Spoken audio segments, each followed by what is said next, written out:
Ya, baik. Selamat datang dan hadir kembali di International Monastic Female Institute Mindfulness Education, Teaching, Training, and Coaching Women to Achieve Enlightenment. Ya, jadi kali ini kita akan membahas kenapa butuh bikuni. Ya, ini di sesi yang sangat simpel. Ya, kita melihat dari sudut dan kacamata seorang perempuan, itu pertama. Yang kedua adalah kita akan melihat dari sisi sudut pandang aturan untuk kita membantu para sangga biku khususnya untuk melindungi diri mereka agar tetap terlindungi. Ya, siapa yang melindungi? Tentunya upasika secara khusus perempuan, ya, menjaga caranya agar para biku dapat berlatih lebih maksimal, ya, lebih giat, lebih serius, penuh konsentrasi. Karena godaan itu selalu saja memang pasti ada, ya, apabila dalam masa-masa latihan. Jadi salah satu topik pembahasan kita kali ini yaitu kenapa sih kok butuh bikuni. Baik, dari sudut pandang kacamata umat awam, yang pertama kita tentu ingin melatih untuk menjaga para sangga, ya, para biku. Ya, ini yang pertama, menjaga, melindungi biku yang sedang berlatih. Ya. Yang kedua yaitu menghindari ketidaknyamanan yang timbul akibat sentuhan langsung dari lawan jenis. Jadi di dalam aturan seorang biku tidak langsung menyentuh perempuan. Ya. Jadi kenapa kok butuh bikuni? Ya, diupayakan supaya biku tidak menyentuh, maka biku tidak lebih baik, ya, begitu ya, lebih baik untuk para perempuan mengetahui bahwa saya harus menjaga jarak, menjaga agar jangan sampai biku menyentuh, ya, menyentuh tubuh perempuan itu. Ya.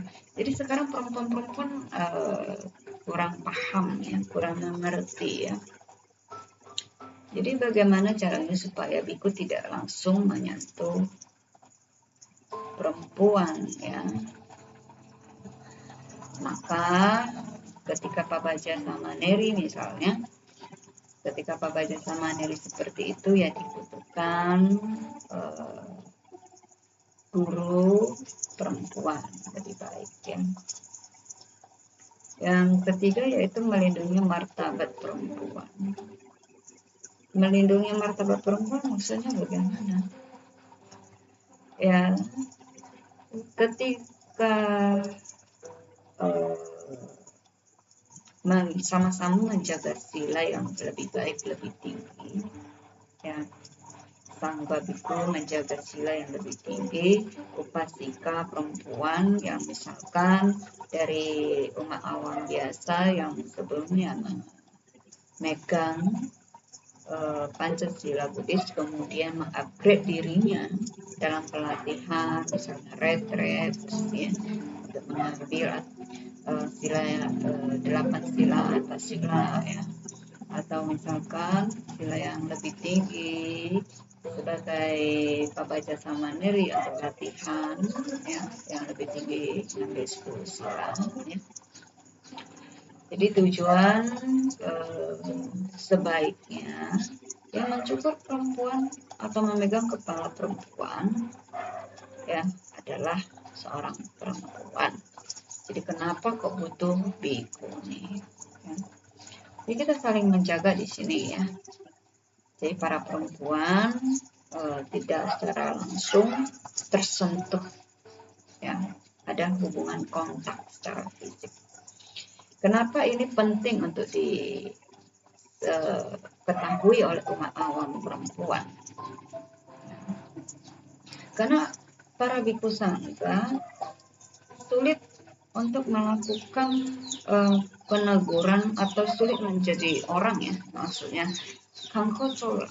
Kalau misalkan ada yang memohon sila ya masa di ini ya, di apa namanya, ditolak ya. Orang kan mau latihan, kok orang ada memohon dirinya untuk ya misalnya menjadi seorang babacita sama neri ya, masa kok ditolak gitu ya. Ya menjadi kendala ya, menjadi masalah ya, memang belum banyak ya, belum banyak bikuni-bikuni di Indonesia secara khususnya. Jadi di sini disebutkan dalam aturan winaya yang perlu diketahui dan dipahami bersama ya oleh umat awam perempuan ya. Jangan sedikit-sedikit ini ya, Bante saya mau jadi ini, tolong cukur rambut saya ya, kurang tepat juga. Ya, sebisanya tidak ada hubungan kontak sentuhan fisik ya. Ya, berhati-hati. Karena di sini ada di dalam aturan winaya yang perlu dipahami semua, perlu mengetahui. Ya. Apakah itu?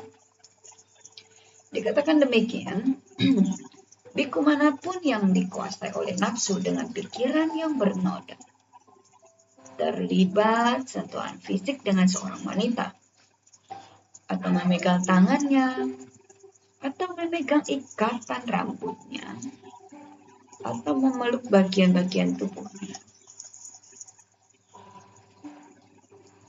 maka ini memerlukan sidang sangga pada awal dan akhirnya.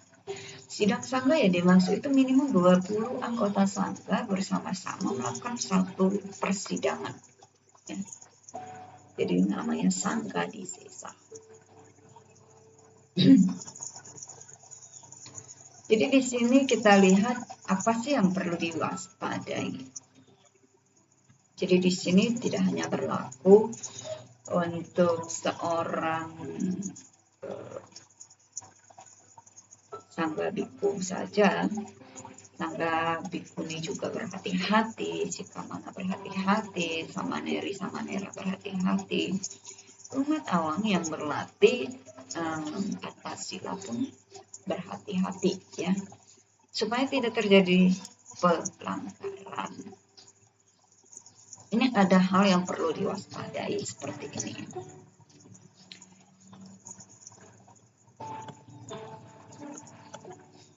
Jadi di sini hal yang perlu diwaspadai adalah pertama sekali kan berawal dari kontak tak berkesadaran.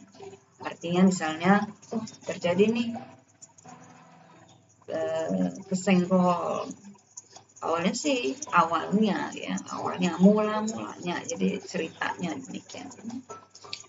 Mulanya terjadi sentuhan tak berkesadaran, lama-lama menjadi sentuhan berkesadaran. Ya, tadinya kan nggak sengaja, lama-lama disengaja, ya, nah itu ngeri ya. Karena pikiran, nyaman ya, enak ya, penasaran ya. Kenapa? Karena kita khususnya mereka yang berlatih, yang belum kuat latihannya ya, sedikit sentuhan atau ada kontak fisik itu, kontak ya, sedikit saja akan menghasilkan getaran gitu, sedikit ya. Karena mereka yang latihannya sebagai pemula ya, belum kuat ya. Karena respon masih sangat cepat ya, respon terhadap satu sentuhan itu menghasilkan rasa penasaran, jadi getarannya itu terasa bagi mereka pemula ya, yang artinya latihan masih pemula ya, belum kuat latihannya ya. Jadi Untuk jenis kontak sentuhan ini ada dua, ya, ada dua jenis. Yang pertama adalah sentuhan pasif, kedua adalah sentuhan aktif. Jadi kalau sentuhan pasif itu ada kontak berkesadaran menuju penghindaran. Maksudnya bagaimana kontak berkesadaran menuju penghindaran? Ya, di sini sentuhan pasif menghasilkan kontak berkesadaran menuju penghindaran. Terjadi nih kontak getaran tahu, ya, tahu. Maka ini kita perlu ya latihan berkesadaran tahu, ya. Tahu terjadi sentuhan. Oke. Nah, ketika tahu terjadi sentuhan, ya, tadi itu kesentuhannya yang tadi tidak sengaja, yang tidak berkesadaran, yang muncul dari unsur-unsur tertentu, pengaruh faktor-faktor tertentu eksternal internal, kemudian menjadi kontak yang berkesadaran. Ketika sadar sentuhan pasif ini outcome ya dari eksternal datang, kemudian secara batin insight di dalam ini paham, oh ini harus dihindari, ini harus dihindari.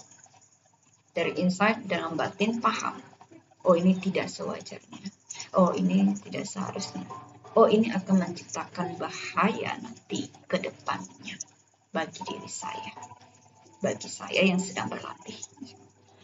Dengan munculnya pemahaman demikian, berarti kontak berkesadaran menuju penghindaran.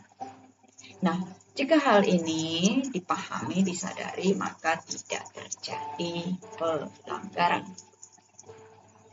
Ya. Kemudian ada kontak yang menghasilkan sentuhan aktif. Nah, ini yang tadi, ya, sentuhan aktif ini itu kontak berkesadaran berkelanjutan. Pertama, oke, skip, tidak sadar, nggak sengaja. Kedua, oke, masih bisa diterima. Ketiga, keempat, oh enak, nikmat, ada dorongan pikiran untuk mencobanya, menginginkannya kembali. Karena ada rasa nyaman di situ, enak ya, penasaran ya, ada getaran yang ya berbeda. Ini hati-hati, karena kalau ini tidak dilepas, ya berkelanjutan, berkelangsungan terus menerus, ya berarti batin di dalam itu goyah, tidak kokoh, ya. Ketika goyah, ya bisa terjadi pelanggaran.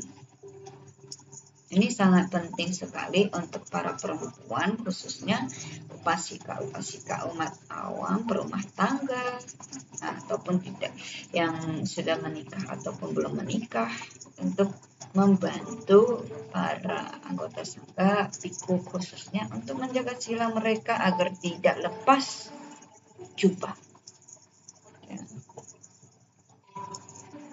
Jadi hal ini harus dibantu dilakukan oleh perempuan, yaitu menjaga sikap. Baik, tadi ada sentuhan pasif. Ini disebut pelanggaran dan bukan pelanggaran. Bagaimana yang disebut pelanggaran dan bukan pelanggaran? Ya. Di sini sentuhan pasif tadi, bila umat awam perempuan upasika melakukan sentuhan. Ya, jadi makanya saya sebut tadi eksternal, faktor eksternal datang, ya, menyentuh secara tak sengaja. Ya. Bahkan nanti lama-lama bisa ya, ada yang jahil-jahil ya. Maka kalau foto, misalkan jangan terlalu dekat dengan biku sangga, masih tetap menjaga sila ya, jaga sikap ya, bantu jagain. Sebetulnya sila yang dipahami demikian, jika para umat upasika sudah paham, sudah tahu, harusnya bantu menjadi pagar pelindung bagi anggota sangga. Ya. Ini kalau dibalikkan, berarti umat upasaka ya yang perumah laki-laki membantu menjaga winaya para bikuni ya kalau dibalikkan kondisinya ya. Oke, kemudian ada sentuhan aktif tadi. Sentuhan aktif ya bila biku disebut sentuhan aktif bila biku melakukan sentuhan ya. Ada 4 faktor di sini untuk terjadinya sentuhan aktif. Yang pertama adalah objek. Apa objeknya? Ya, objeknya seorang wanita yang masih hidup. Bahkan ia baru saja dilahirkan. Ya, bahkan ia baru saja dilahirkan. Itu juga sudah objeknya. Bayi ya, balita ya, anak-anak kecil, gemesin ya gitu ya, perempuan anak-anak kecil yang gemesin ya, atau untuk perempuan anak laki-laki yang gemesin ya. Jadi semua yang lebih tua darinya ya, itu misalnya ibu, tante, kakak, nenek ya. Kemudian objek itu apakah wanita itu sadar atau tidak untuk menyadari apa yang sedang terjadi, tidak bertalian dengan pelanggarannya. Faktor yang kedua yaitu persepsi. Persepsi biku itu secara benar merasa kalau itu wanita. Dia tidak ragu kalau dia itu bukan wanita ya. Gitu. Ketiga, kehendak. Ia merasa ia bertindak karena terpengaruh oleh nafsu atau hasrat berapi-api. Ya, kehendak ini muncul salah satu faktor yang menjadi sentuhan aktif di sini. Karena ia terdorong ya, ada terdorong satu hasrat, ada terdorong oleh satu keinginan gitu ya. Yang keempat yaitu usaha ya. Di sini ada usaha, dia ingin melakukan satu sentuhan fisik dengan wanita itu ya. Jadi ini kita perlu belajar ya, khususnya untuk para perumah tangga perempuan ya. Kenapa kok harus belajar? Karena ya belum tahu ya, belum banyak yang tahu ya. Jadi perempuan-perempuan tolong kita menjaga sikap di hadapan sang biku ya. Demikian juga sebaliknya ya, laki-laki upasaka ya, tolong menjaga sikap di depan para bikuni ya. Jadi ini berlaku di kedua belah pihak sangga biku, sangga bikuni. Berlaku untuk kedua belah pihak, yaitu umat upasaka laki-laki terhadap sangga bikuni. Kemudian umat perumah tangga upasika terhadap sangga biku. Ini mengenai latihan ya. Anda berlatih, para upasaka-upasika berlatih, ya sangga biku bikuni berlatih dengan baik dan maksimal. Jadi di sini kenapa disebabkan dibutuhkan ya upasaka-upasika menjadi pagar pelindung. Ya kalau dasarnya ini saja tidak tahu, tidak paham, bukankah semakin banyak akan terjadi pelanggaran? Bukankah akan semakin banyak pagar-pagar yang rusak, jebol, kemalingan, ya. Pemasukan musuh ke dalam rumah, ke dalam benteng. Kenapa pagarnya udah rusak? Gak ada pagarnya malah, ya.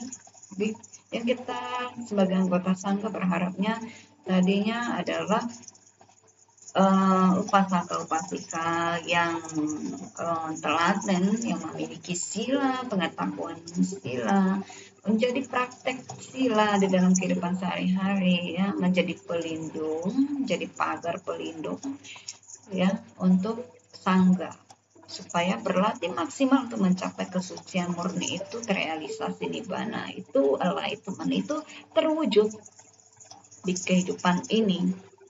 Tapi kalau dasar ini sedikit saja tidak tahu, bagaimana ya bisa menjadi pagar pelindung?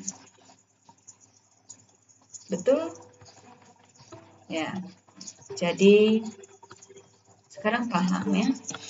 Ini jadi salah satu alasan kenapa kok butuh bikuni.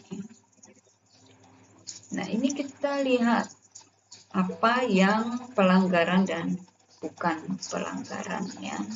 Ini basic sekali di dalam aturan Vinaya, biku ya, dan bikuni. Dalam hal ini pelanggaran dan bukan pelanggaran ada istilahnya namanya dukata. Ada parajika, ada tulataya, ada sanggadi sesa, ada pacitya. Dukata itu bagaimana dikatakan dukata? Ya, di dalam Patimokkha 227 untuk biku, ya, di sini disebut dukata apabila pertama seorang biku dengan nafsu menyentuh tubuh seorang umat awam perempuan upasika dengan keinginan untuk melakukan hubungan seksual. Tadi objek, ingat kembali tadi ada 4 faktor ya, yaitu objek. Jadi objeknya dipahami di sini adalah seorang wanita yang masih hidup ya, atau baru saja dilahirkan, atau mungkin lebih tua darinya. Kemudian adanya persepsi kalau biku itu secara sadar bahwa dia itu seorang wanita, di hadapannya itu adalah wanita. Kemudian ada kehendak terdorong oleh satu keinginan yang kuat, hasrat yang kuat. Kemudian usaha, ada usaha-usaha yang dia rasakan ingin menyentuh fisik tubuh wanita itu. Nah, ini menyentuh umat awam perempuan dengan keinginan melakukan hubungan seksual. Itu masuk dukata ya. Yang kedua yaitu jika dengan sesuatu yang menempel pada badannya. Menempel sesuatu ya. Jika dengan sesuatu yang menempel pada badannya, ia meraba sesuatu yang menempel pada badan seorang wanita. Menempel pada badannya, ia meraba sesuatu yang menempel pada badan seorang wanita. Jadi ini lawan jenis ya. Jadi sesuatu yang menempel itu apakah tangan, jari, yang menempel ya, bahkan pakaian, jubah juga ya. Apapun itu yang menempel pada tubuhnya ya lawan jenis, kemudian meraba dan apapun yang menempel pada lawan jenisnya itu. Menempel pada apapun ya. Jadi ini juga dukata. Kemudian yang ketiga, jika dengan sesuatu yang menempel pada badannya, ia bikuni meraba sesuatu yang menempel pada badan seorang pria. Jadi ini kita membahas dukata di kedua belah pihak, baik pada biku anggota sangganya terjadi pada anggota sangga seorang biku ataupun anggota sangganya seorang bikuni di sini. Ya.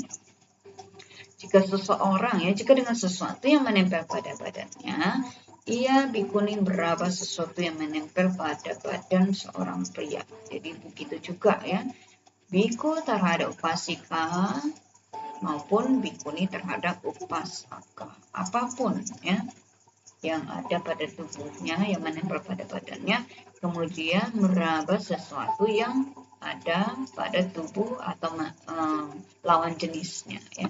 Ini dukata. Bagaimana yang disebut dengan terjadinya parajika? Parajika ini adalah hukum yang teramat nomor 1 yang tidak boleh sama sekali dilanggar oleh anggota sangga, baik biku ataupun bikuni. Masing-masing punya hukum parajikanya. Kenapa? Jika terjadi pelanggaran di dalam parajika, maka itu sudah dipastikan tidak boleh lagi menjadi bagian dari biku atau bikuni. Jadi anggota sangga akan memutuskan sangga kama ya, sangga akan memutuskan oh ini parajika. Jika itu terjadi maka dengan mohon maaf sekali ya harus lepas jubah. Bagaimana yang disebut dengan parajika ini ya, dipahami dulu ya. Pertama, jika seorang biku dengan nafsu menyentuh seorang umat awam perempuan upasika untuk melakukan hubungan seksual. Jadi ini biku terhadap umat awam perempuan upasika. Ya, ingat, biku terhadap perempuan lawan jenisnya ya. Kedua, jika seorang bikuni yang dipenuhi nafsu, nah ini bagian bikuni ya.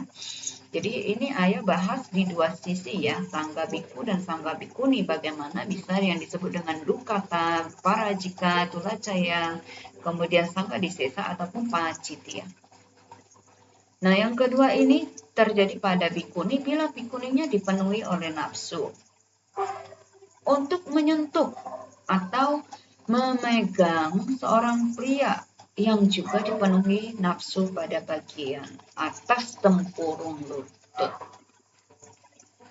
Ya. Atas tempurung lutut pria itu di atas ya, tidak diperkenankan ya untuk menyentuh. Jadi kalau bila mana bikuni itu menyentuh bagian hal-hal tersebut yang melekat pada tubuh pria dari atas tempurung lututnya, ya, dari tempurung lutut ke atas bagian anggota tubuhnya, maka itu parajika. Sekali lagi, parajika ya, terjadi biku terhadap lawan jenisnya yaitu upasika perempuan, bikuni terhadap umat awam upasaka laki-laki. Oke, kemudian apa yang disebut tulacaya? Tulacaya yang pertama ini jika seorang biku dengan nafsu menyentuh seorang umat awam perempuan upasika untuk bisa berejakulasi. Sekali lagi ya. Jika seorang biku dengan nafsu menyentuh seorang umat awam perempuan upasika untuk bisa berejakulasi. Ya, ini tulacaya. Keduanya, jika dengan badannya ia biku di sini meraba sesuatu yang menempel pada badan seorang perempuan upasika. Hati-hati, sekali lagi. Jika dengan badannya ia biku meraba sesuatu yang menempel pada badan seorang perempuan upasika. Paham ya?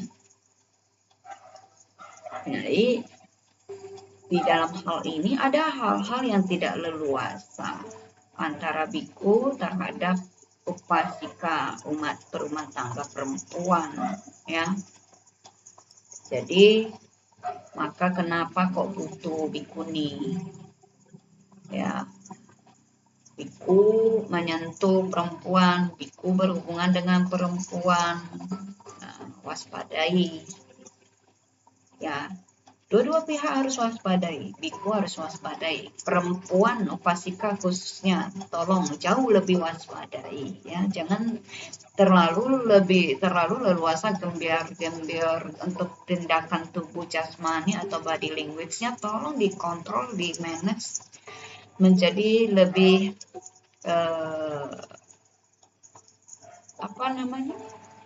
berkesadaran ya, gerakan tubuh lebih berkesadaran ya, waspadai gitu ya, menjaga sikap tubuh yang attitude ya. Kadang juga dari bahasa komunikasi kita ya, perempuan-perempuan kadang-kadang secara tidak sengaja ya ada sifat-sifat yang keluar ya, misalnya manjanya ya, ingin mencari perhatiannya, ingin curhatnya keluar ya, semuanya itu ya. Masalahnya keluarnya di hadapan seorang biku, seorang laki-laki yang masih sedang berlatih ya. Jadi perlu dipahami di sini bahwa seorang sakadagami pun ya, itu masih memiliki nafsu ya, belum lepas ya. Jadi seorang Sotapanna pun masih punya nafsu ya. Pahami itu, apalagi seorang Sotapanna, apalagi seorang umat awam yang atau biku atau bikuni yang sama sekali belum mencapai ya. Jadi lebih konsen, lebih perhatikan di sini ya, agar semakin waspada ya. Masing-masing waspadai diri masing-masing ya. Jadi diri sendiri, melindungi diri sendiri ya, diri sendiri jaga diri sendiri ya, terhadap aturan wilayah dan apapun yang aturan yang sudah melekat ya pada jubah ini. Oh, saya pakai jubah, saya tahu aturan saya tahu apa yang boleh dan tidak boleh ya. Oh ya, secara berkesadaran ya, secara mindful saya tahu, pahami gitu ya. Kemudian untuk pihak bikuni ya, jika dengan badannya ia bikuni ya, di sini bikuni meraba sesuatu yang menempel pada badan seorang pria atau upasaka. Jika dengan badannya ia bikuni meraba sesuatu yang menempel pada badan seorang pria upasaka. Ya, jadi hal ini bisa saja terjadi. Ya, kenapa? Ya, tadi latihan belum mencapai. Bahkan seorang sakadagami masih memiliki nafsu. Ya. Jadi jangan berpikiran, loh, kok dia masih punya nafsu sih? Loh, kok dia masih marah ya? Masih punya kemarahan sih? Ya. Bahkan seorang Sotapanna masih bisa marah kok. Ya. Oke. Jadi jangan dikira bahwa seorang yang suci itu masih sudah tidak punya nafsu, sudah tidak marah ya. Dipahami dulu dia mencapai kesucian yang tahap mana, enlighten yang mana. Jadi hati-hati juga bertata bahasa ini, bertutur kata bahasa. Loh, kok begitu ya? Kok seorang ini masih begitu gitu ya. Nah, itu hati-hati dan waspadai, diri sendiri juga harus tahu dan waspadai. Bahkan disadari di sini, dipahami di sini bahwa bahkan seorang sakadagami pun masih memiliki atau belum lepas 100% dari nafsu. Yang paling sempurna untuk lepas dari semua kilesa, loba, dosa, moha menjadi adosa, amoha, adosa, amoha, aloba ya. Ini adalah yang maha sempurna ya, enlighten yang sudah arahanta, sudah bebas ya, sempurna bebas ya.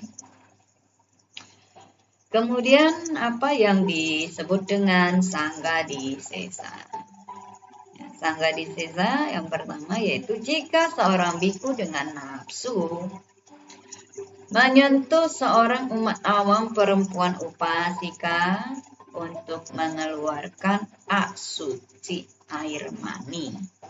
Jika seorang biku dengan nafsu menyentuh seorang umat awam perempuan upasika untuk mengeluarkan asuci air mani. Ya. Jadi banyak hal-hal di dalam aturan pelanggaran ataupun tidak pelanggaran di dalam winaya ini sesungguhnya adalah hal yang normal untuk dipahami, untuk diketahui. Tapi kadang ada hal-hal yang tampaknya adalah sesuatu yang sensitif, ya, sehingga dianggap hal-hal ini adalah hal-hal yang tabu untuk dibahas, untuk diangkat, untuk dipelajari. Tapi ini sama, ya, sama sebetulnya menjadi tidak tabu ketika ini menjadi satu pendidikan. Misalnya, kenapa sih kok ada untuk remaja, ya, untuk para remaja atau anak-anak yang menanjak ke remaja dibutuhkan ternyata adalah pendidikan atau edukasi seksual. Supaya apa? Tidak ada penyimpangan seks. Ya, tidak ada penyimpangan seks, dan itu pun harus diberitahukan oleh orang tua, ya, dari keluarga atau dari guru, ya, pembimbing. Jadi sebetulnya ini edukasi itu adalah supaya kita memahami, kita belajar, kita tahu apa yang boleh, apa yang tidak boleh, dan bagaimana kita menanganinya di dalam kondisi-kondisi tertentu. Dan kita paham, oh ternyata ada loh aturan seperti ini, oh ini ternyata boleh loh, oh ternyata ini tidak boleh loh, oh ternyata saya harus bersikap seperti ini loh sebagai upasaka-upasika, oh saya harus menjaga diri saya lebih eling sebagai seorang sangga biku, sebagai seorang sangga bikuni, gitu ya. Kemudian sebaliknya, ya, jika dengan badanan ia meraba badan seorang upasika. Di sini. Jika dengan badannya ia meraba badan seorang upasika. Ini sudah sangga disesa, ya. Jadi harus diwaspadai betul-betul, ya. Oke, baik. Pacitia. Ya, ini disebut pelanggaran pacitia, ya, jika menggelitik dengan jari-jari tangan. Ya, menggelitik dengan jari-jari tangannya.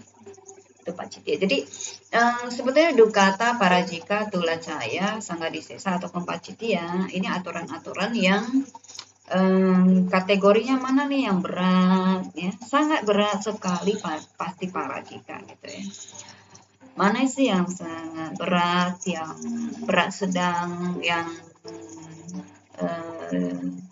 tidak berat, yang ringan, yang sangat ringan sedang, ya, gitu ya. Jadi ada aturan-aturan itu, tapi semua aturan ada konsekuensinya, ada, setiap ada pelanggaran ada konsekuensinya, ya. Ada hukuman, ya, hukuman di dalam aturan telah ditetapkan. Jadi ini menjadi alasan atau konsen para perempuan, ya, ataupun para laki-laki, ya. Jadi sebagai umat awam perempuan bertindak sebagai umat awam perempuan yang baik dan benar, ya, secara sikap, secara mindful. Sebagai seorang umat awam laki-laki, ya, bertindak berkesadaran sebagaimana umat awam laki-laki yang baik dalam bersikap bijaksana, waspada dalam tutur kata, sikap tubuh badan, ya. Demikian juga kami yang berlatih di sini adalah sebagai sangga, tentunya juga sudah paham betul apa yang menjadi aturan bagi kami. Kami juga sedang berlatih diri, ya. Jadi tolong bersama-sama, bekerja sama, ya, para umat upasaka perempuan, ya, upasaka dan upasika, ya, baik laki-laki dan perempuan, umat awam perumah tangga di sini, bantu, ya, tolong bantu anggota sangganya untuk berlatih lebih maksimal lagi, ya. Dan ini, ya, secara aturan body language, terutama sentuhan-sentuhan itu, ya jaga jarak itu sangat wajib, ya.